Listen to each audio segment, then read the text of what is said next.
guys, dito nga pala kami tumuloy after naming mag-Aquaplanet. Past 5 PM na nang makalabas kami ng water park at nag-alala nga kami sa traffic pabalik ng Manila dahil rush hour at holiday season nga.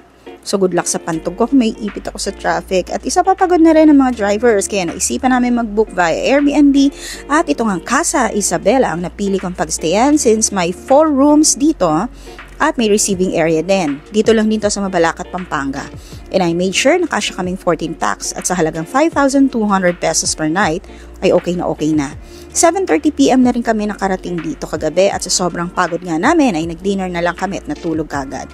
Kaya nga umaga ko na rin nakuhaan tong ng video para mapakita ko sa inyo kung gaano ka-cozy at kalinis dito. So eto yung parking lot. Pero choice na lang namin na sa labas kami nag-park para mas convenient ilabas later. At eto nga ang kanilang main door. Nakalak pala sa loob kaya ikot na lang tayo. So ayan, makikita nyo meron silang ihawan dyan. Meron ding table sa labas for alfresco dining. Dito nga kami kumain kagabi. At ito yung kanilang kitchen. May extra chairs dyan. Complete with kitchen utensils. May rice cooker. May 12 plates, spoon and forks. Meron ding induction stove. May initan ng tubig. Meron ding hand wash and dishwashing liquid at sponge. So kompleto na, wala na kayong iisipin pa.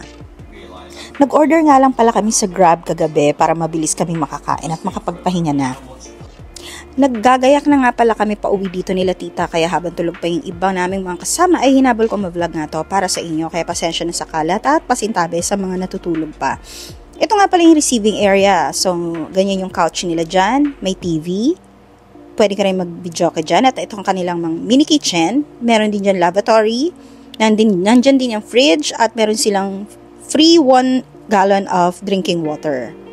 So, itong pinto na to, stock room nila yan. May extra mattress dyan o kutsyon na pwede ring tulugan. At tignan nyo tong Christmas tree nila. Ang cute, very native.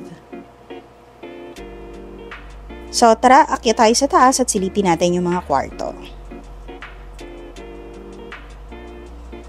So, ito yung unang kwarto. Good for 2 packs lang yan. May aircon na din.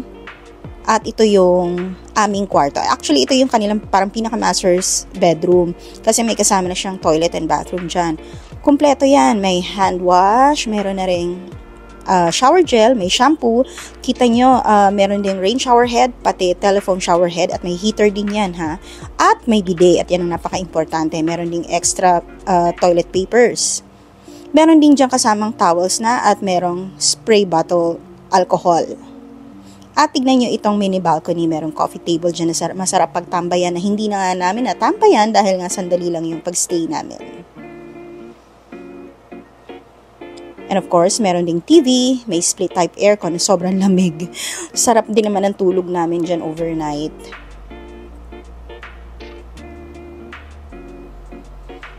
At next na room ay good for 4 packs yan. Dalawa yung kama dyan na double bed at meron ding aircon, blankets, and towels. Ganun din tong isang kwarto. Good for 4 packs.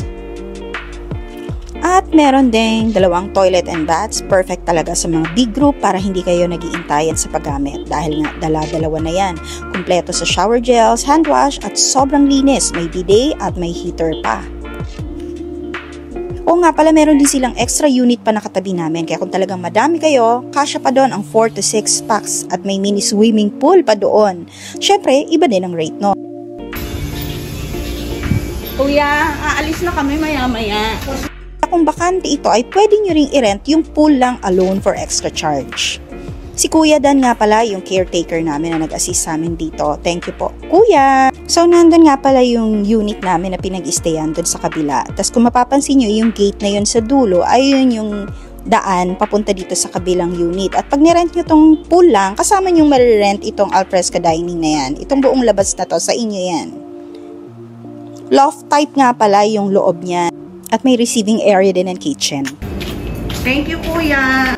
At syempre, shout out din kay Miss Rachel, ang host nitong Casa Isabela na napaka-accommodating at mabilis mag-reply sa mga inquiries ko. Ilalagay ko yung link ng unit nila sa Airbnb sa aking description. If you want to experience a peaceful stay in Mabalacat, Pampanga, try nyo dito guys. Thanks for watching! Bye!